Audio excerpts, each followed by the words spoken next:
Magandang araw sa inyong lahat mga ka-teach. Dito tayo sa isang area ng kasamahan natin kung saan bibigyan natin siya ng mga simpleng gabay at payo kung ano ba ang dapat gagawin dito sa site niya. Ang napansin ko lang dito sa area mo, sir, may dalawang butas at parang batong may nakatakip sa bandang baba. May malapad na bato dyan, pero naghagdan-hagdan ito eh. Silipin muna natin itong video niya mga ka-teach. Yung isa ko palang YouTube account na CodeReader MWS, wala na yun mga ka-teach. Ito na yung bago kong YouTube channel, CodeReader, at may kanji na gold symbol na nakalagay. Paki-like and follow na lang. At para din doon sa mga ibang kasamahan natin na gustong magpagawa ng assessment trading, gabay at payo, i-chat nyo lang ako sa Facebook page ko, CodeReader, at saka may gold na symbol, kanji. Ayan o, parang naghagdan ito eh. Dito nakatingin ang dalawang butas. Okay, simulan na natin, sir.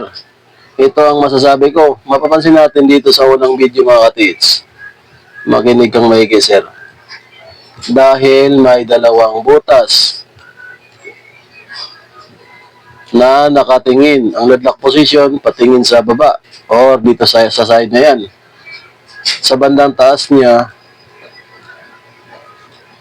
may butas din.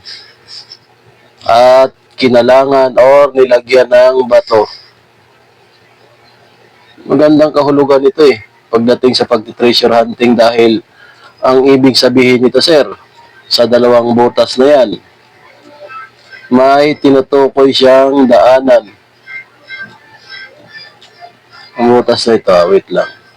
Isa, dalawa. Daanan ang tinutukoy niya sa bandang baba. Pero ang tanong, may kombinasyon din ito na tinakpan na daanan dahil sa butas na yan na may takip. Tanggalin natin lahat. Ayan o. Butas ito eh. Sa Bisaya, pabuslot. Tapos, tinakpan ng bato. Sa madaling salita, ang ladlock position nakatingin sa side. Ang travel nito ay nasa side. Palagi kong sinasabi sa inyo mga ka-teach, pag ang mga side na ginawa ng mga Japanese Imperial Army bilang palatandaan ng pagtago ng kayamanan sa isang lugar. Pag ang mga side nakatayo, ibig sabihin ang travel niyan ay nasa gilid, side by side, kabila o sa harapan, sa likod. Kung ang side naman ay nakahiga, flat, ang travel niyan nasa ilalim, hindi papunta sa langit. Kasi wala namang sign na bato na nilagay sa langit, pababa talaga. Ngayon, ang sign naman ay nakalagay sa bato na ganito ang ladlock position ng bato. Mga tipong, mga ganyan ba? Ganyan ang bato, ganyan. Ibig sabihin, ang travel niyan ay primary direction ay paganyan. Nasa area na yan. Balik tayo dito kay sir. Ang sign niya patayo, ibig sabihin, ang travel nito ay nasa gilid, sa direksyon na yon. Puntahan natin itong batong tinitignan ng sign na yan, na sinasabi ng dalawang butas, ito dalawang butas, daanan. Ay, ito na yon. Kung susamahin nga itong sign na ito, halatadong gawa yan ng tao. At mayroon pa dito sa ibabaw. Pero para sa akin, ang sign na ito, sir, malapad. Hindi talaga ito ang target area na tinitignan niya eh. Kumbaga, panglito lang ito. Dahil uguhit natin ulit yung dalawang butas na nasa taas, na parang mata, at may isang butas na malaki sa ibabaw niya. Ngayon, ang bato na yon, ang mata na yon, yung dalawang butas na parang mata, ito tinitignan. Pero doon sa unang sign, sa taas, may tinutukoy siyang tinakpan or daanan ng tunnel. Daanan ng tunnel yan eh, na tinakpan. Suma di total, kung basahin natin ito maigi, ito na yon, yung tinitignan ng mata, pero ang daanan na totoong tinakpan, nasa bandang taas. Sa direksyon na yan, banda dyan. Kasi, balikan natin yung umpisa dito. Oh, yan Ito yung given sign niya na kailangan sundan, daanan. Pagdalang butas, daanan, saan siya nakatingin doon sa malapad. Pero ang sinasabing tinakpan na sa bandang taas, ito yung totoong daanan na may takip. Pwede rin itong direct deposit, pwede rin itong tunnel, daanan ng tunnel na tinakpan. Pero para sa akin, ang direct deposit dito, 20% lang. Ayan, sir. Pero, 80% para sa akin ay daanan ng tunnel. 80%. Kung saan makikita.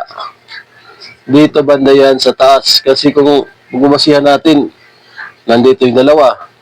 Sa bandang taas niya. Kung saan siya nakatingin, sa baba. Yung malapad. Ibig sabihin, balik pa rin sa taas ang travel niya. Sa baba, ito na yung tinignan ng mata na yun, na tinutukoy yung daanan niya. Ayan, yung area na yan. Pero, doon sa sign na tinutukoy niya, ang tinakpan na tamang daanan, nasa bandang taas, nasa bandang area na yan. Suma di total, ang area na ito, literal na naka-engrave para dito mag-focus ang mga treasure hunting. Pag nasa lugar, hindi nila alam na ang totoong sinasabing daanan na may takip, nasa bandang taas. At dito yan makikita. Pero para sa akin, ayun bumaba siya. Hindi pa rin nagtatapos ang pagtumbok sa isang target area, target man niya na direct deposit o kaya tunnel. Daanan ng tunnel na nasa ilalim. Base lang sa sign na yun.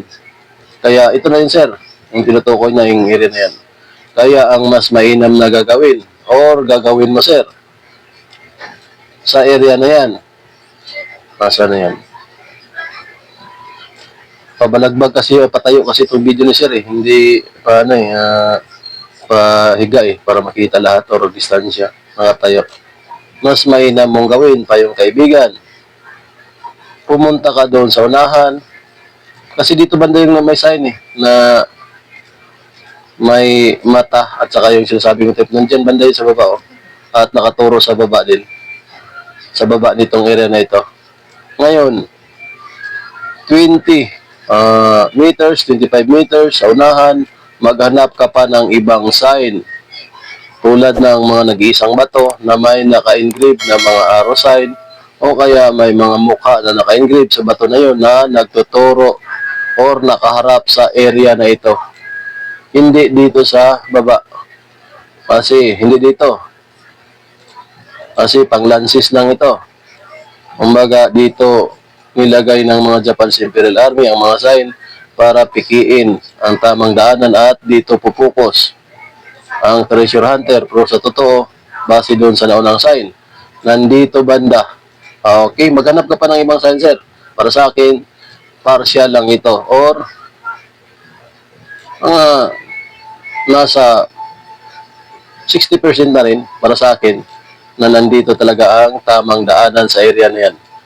Pero ganun pa man, kung makakita ka ng ibang sign sa unahan na nagtuturo dito sa area na ito ay mabubuo talaga ang 100% na nandyan mismo ang tamang digging spot na tinakpan or may nakatakip bago mabuksan ang tunnel sa ilalim. Okay, maraming salamat. Sa mga gustong magpa-sign reading, magpasa lang kayo ng video talaga mga katits.